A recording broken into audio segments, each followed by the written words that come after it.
Hello guys, welcome to Pronouncist, your pronunciation guide. Today we will learn how to pronounce the word shown on the screen. Propinquity. Both US and UK have the same pronunciation of this word. Stress ping. Keep pr soft and qu smooth. Propinquity.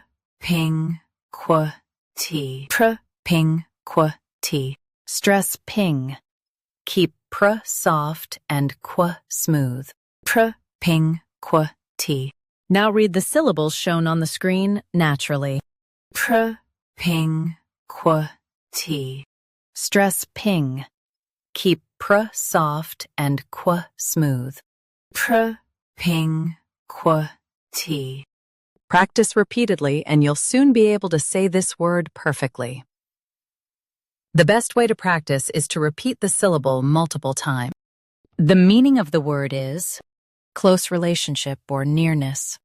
Try repeating this word several times to improve your pronunciation. We post daily videos on useful and commonly mispronounced words to help you speak clearly and confidently. Like this video and subscribe to Pronouncist for more pronunciation guides. Thanks for watching us.